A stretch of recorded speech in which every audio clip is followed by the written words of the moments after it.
We're going to hop right into it. Me and Elise have been talking for a bit and we had a great time. And now we're going to focus more on today. And the reason why she's here is to talk about her brand new harmony course. So before we get started and kind of talking with Elise, I just want to say it's very important for everyone in the Billboard 500 Club and our team is we want to always bring out products that are just not out in the marketplace, but more importantly, these are things that we wish we had when we first started in music. Because not everyone is raised in the church and not everyone is raised with a family of singers. And I completely remember the feeling whenever I'd meet someone who was really talented in music and I'd say, like, how'd you get so good? And they go, oh, my family all plays, or, oh, I sing in church. And I go, oh, okay. And I go, man, I wish I would have done that.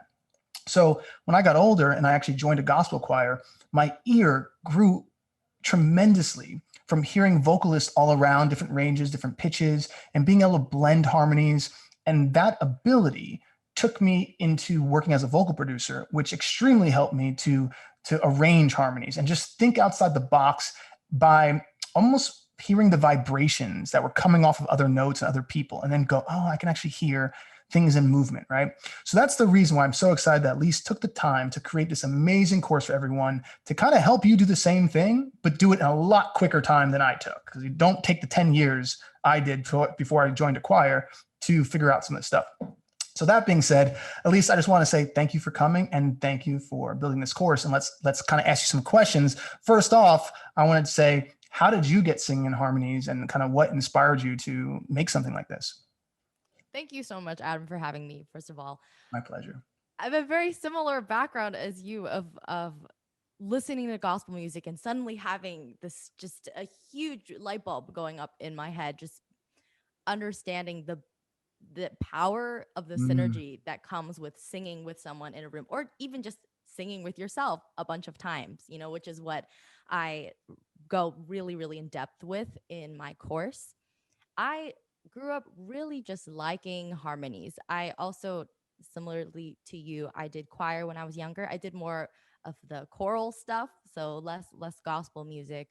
okay. But I was an alto, and I would always get annoyed because I would listen to the sopranos and I would say, wow, they have such an easy part. Like, why am I singing one note over and over and over again?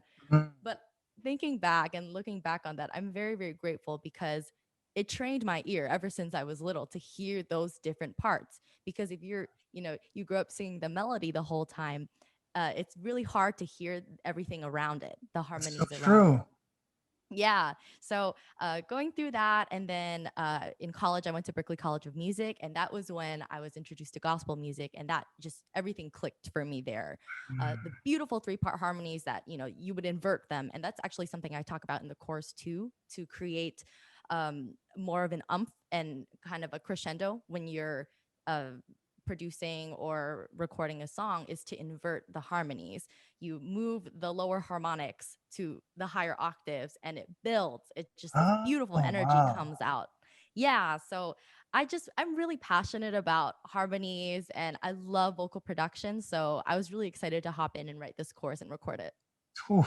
You know what's so cool about what you just said, and I didn't even think about it till you said it, was when you're singing the lead, you tend to forget about the other parts. And I've worked with so many, I mean, great vocalists throughout the years who can't sing harmony. And I remember Wow. being in the studio with them and I'd say, okay, cool. Great leads. Let's go do the stacks, the backgrounds. And they go, oh, I don't really do backgrounds. And I'd say, what do you mean you don't do? I've always been a lead singer. That's what they would say. It's almost Right, right, right. like a rite of passage. I've always been a lead singer. I'm a lead singer. I'm a lead singer. And I'd go, and I think Yeah. looking back on it, I realized how pretentious that sounds. I'm a lead singer. Not I'm a vocalist, which can do everything. It was I'm a lead singer. Right. And so then I go, okay, well, let me try and do it. And how I studied doing harmonies was I got a Boys to Men CD, I got a Take Six CD, I got Sarah McLachlan for some reason because I think I loved her tone and I was able to hear like these Beautiful. different harmonies. Yeah, she was so soothing. And Hmm. I had a Seal CD, and Yeah. there was someone else that I remember. But when I studied, and I think a Lauryn Hill CD, and I studied them Got it. intently, and I would hear all these. Oh, and D'Angelo, that's what it was. Mm-mm. I would hear Makes all sense. these cool harmonies, and I try to then sing one of them, start from the top, sing the other one all the way through, start at the top, sing the other one all the way through. After that full about 6 months of just studying, my ear got like really, really good. And I would work with these artists and I would ask them, like, why don't you study harmonies? And they would look at me almost confused because they didn't really have a reason. It was just they Right. believed the thought for so long they were just a lead singer. Yeah. And the scary thing later would happen in life is when their lead career didn't really blow up or something, they didn't really give value in other places. They weren't able to come in the studio and like Oh. arrange things or become creative, or they could do that one pony trick and that was it. And I really feel to be a great artist, great musician, a great producer, especially as a vocal producer, like you're saying, to have the ability to expand your ear when you're working with someone is an amazing kind of volleyball game when you're like, oh, try this. And like, oh, that's cool, try this. And you hear it and there's a sense, and I'll say this and let's see if you feel the same way. But this guy who taught me would always say, I go until my ear is full. It was almost like he knew when the time was stopped, when his ear felt satiated. And I was always looking for that. Like, I want to put this here until my ear feels satiated. So I'm so glad you brought that up because I think it's massively important for us musicians. So you mentioned learning gospel and you mentioned going to Berkeley. Yes. I love that trick you just said in inversions of like building energy, because Yeah. those little details are things that, most people won't even think about. Do you have any other little tricks like that? Do you think like this is one that pretty much works all the time? And because I know as producers, we all know, add a transitional element here on the drums and that'll help, or, hit Add a the, riser. yeah, exactly. Put a riser. So we have these little tricks. Do you have any other tricks like that that you keep in the back pocket? Yeah. So I think after listening to so much gospel music, and you mentioned so many amazing artists just now, I want to talk about Kirk Franklin. So someone who's been in the gospel game for decades and has made such beautiful, influential songs. And I think the first thing I think about when I'm making harmonies is everything is triad based. Like not everything, obviously, but I guess a tip or something that I keep in my back pocket is I always think of the melody and I'm going to Okay. build two parts around that melody. So there's three. Three is like the magic number. You write essays. Today I will be talking about blank, blank, and blank. I'm making this argument because this, and this. It's really the magic number. Okay. So that's one thing I put in my back pocket. That's great. I mean, you said power of three is very important. That's one of the tricks that we use in songwriting. Is if you repeat the word three times, it gets stuck in the listener's mind easier. And that's why you hear songs like Taylor Swift, and she's like, "If the players want to play, play, play." Whenever you add things more than three, people get stuck in their heads. Shake, shake, shake, shake, Shake, shake. shake. Yeah, or like what Tayo Cruz had a song. I put up both my hands, hands, hands, hands. Get on the floor, and we can dance, dance, dance, or whatever he says. But Yeah, it's yeah, a yeah, yeah. repeating something more than three. So that's so cool that you said the same thing. We call it the power of three, and that's really cool that you do the same thing. All right, so can you just walk us through? Let's imagine someone is a complete novice and they've heard harmonies, they know what they are, but they don't really understand how deep things can get, and they want to take a course like this because they can see the value in it. They can understand, if I understand harmony, I'm instantly a more valuable person in any situation, in any studio, in any collaboration. I'm instantly worth more value. Can you tell them like kind of how you run everyone through the course so they can kind of walk through it through your eyes? All right. So in the beginning, I start with the basics of harmony because harmony is really the base of all music. Yes, you can sing a melody, but if you don't have any context for it, we might not be able to follow your story. So I start everybody off by doing an introduction to harmony and chords on a piano or any sort of instrument. I think it's so important, just like you were saying, quote unquote lead singers. Um, when people say that, I feel like they think that means an artist. But to be an Mm, artist, there's so so much right. more to that than just being like, oh, I sing lead on everything.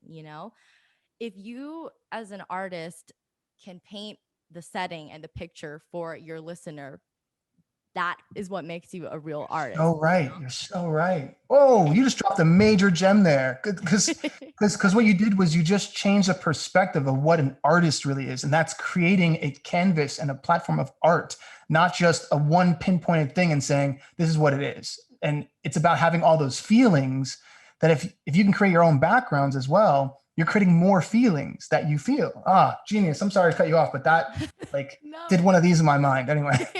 You're totally fine. I'm so happy you resonated with it. And so I feel that, and that's something I learned at school and just over time, that, if I'm true to myself and I have all of these tools in my arsenal, I have all these colors in my paint palette, then I Mm. can create such a beautiful full picture for my audience to receive. So in the course, we go from harmonies, and I also teach you and break down how I personally record harmonies. And again, speaking to the power of threes, I'll usually sing the melody, and then I will think, is this appropriate to sing a third above, or is it appropriate to sing a fifth below? And I'm going to just create this nice, beautiful pillow for my melody to sit on. It's really about Mm. creating, a comfortable setting for your music to be received. So also, we go into studying different types of genres and how to create harmonies that relate to more specifically like the rock genre, the pop genre, R&B, country too. So we go through the pop music genres, and I teach you about the great techniques that a lot of previous artists that I have used. And I also teach you at the end, also some vocal production tips on what vocal stacking is in modern day radio music. That's awesome, because one thing that a lot of people ask me, they'll hear one of my songs, and probably similar to how is like you're stacking them a certain way. So that way they can be panned. They have fullness enough in how many times you do the tracks. So an artist will send me a song and I'm like, it just needs to feel more full, right? It just Right, needs to feel more right. full in the ear. And they'll go, well, what do you mean? They're like, I have all the harmonies there. And I'm like, yeah, you do technically, but you're missing how many you should be doing each harmony note. You're missing how you're panning them. And so what's happening is that I'm only getting a minimal amount of what you think, what you really want to show me, but you just don't know it because you've never done it like this. And then I'll sit down and show them, and we'll do it. I'll work with them like a half an hour vocal session, and they'll go, "Oh my God, this is what you're meaning by stacks." And I'm like, "Yeah." And how to like vocal align them and how to then pan them the right way. So I'm so glad you mentioned that, because a lot of people who'll be getting this are either recording from home, especially because of COVID. So they're learning how to vocal produce at home, Of course. or after COVID, they've been practicing for this big year and they've been getting a bunch of songs. So they want to go in a studio. And I think it's going to be so valuable for someone to walk in with more confidence and kind of go, well, I hear this harmony and I hear that harmony. And the reason why I do think it's also very special is once you know how to create your own harmonies, you know when someone else gives you some if you don't like them. And this is very important, So because true. I've worked in studio sessions. You know what I'm talking about. I'm I've like, worked I in studio know. sessions. I've worked in studio sessions where someone will go, oh, here's the harmony. And they'll sing it to me. And I'll be like, I don't know. I think the note you're going to is fighting with the chord right there. So I want to go to this note. And they'll go, oh, I didn't hear that. And I'm thinking of them like, you didn't hear that I was fighting it? But it's because I took the time to really study it. And some people are just kind of sometimes hearing things in theirs and whatever. So when you're really good at knowing harmonies, you also know how to integrate that when you're collaborating with other people. And especially if your voice is on it, like if you're the lead singer, then you know when you're recording that it actually matches what you feel and not someone else telling you what they feel. And you're just a puppet. I call them parrot with You're pipes. parroting. Yeah, a Parrot with parrot with pipes. pipes. That's too good. Listen, I've been saying this for 10 years. I'm like, I don't like working with parrots with pipes, because what happens is they get really big egos because other people are writing their songs and producing them. But at the end of the day, if you were to remove the team, that person would have such a hard time trying to actually break into the industry. I love working with artists because that's actually a collaboration. And I think being a vocalist, it's imperative to know how to be a lead singer, but also be a great producer of vocals. And Yeah. I think so. What you're doing, I personally think, is an amazing thing for the musical community, because I have not seen a harmony course this detailed. I've seen people talk about harmonies online, but it's not very detailed. They don't walk you through step by step, and they're not constantly gaining abilities on each lesson you go through. So for me, I think what you're doing is great. And the fact that you've had this tutelage, you had this time to develop it, and now you can share this with the world is just a really awesome thing. So I just want to say I appreciate you taking the time to create this for everyone. Oh, thank you. I'm really excited to share it too, just because this is something I'm very, very passionate about. I'm a self-proclaimed music theory chord nerd, so I'm just really happy to share this, and I can't wait for everyone to learn with me. Oh, that's awesome. Well, I just want to say, Elise, thank you so much for coming in and for sharing all of your ideas and walking people through this course. For anyone who's going to see this, go ahead and you want to grab this course because this is something that's really going to jump up your game. It's going to change the way you hear music. And I'm letting you know this. Once you learn harmonies of vocals, you will hear harmonies in everything. I'm not kidding. It's almost like unlocking a part of your ear. And when it opens, you get just a wider range of thoughts, ideas, and creativity. So don't just think of it like I'm learning how to sing harmony. You're stepping into a new world of understanding the harmony within inside all of music. And this is just like the foundational steps that you need. So anyway, that being said, grab the harmony course when you see it. We'll have it up on the website. And once again, I just want to say thank you very much, Elise, for stopping by and telling us more about it. Thanks so much, Adam. No problem.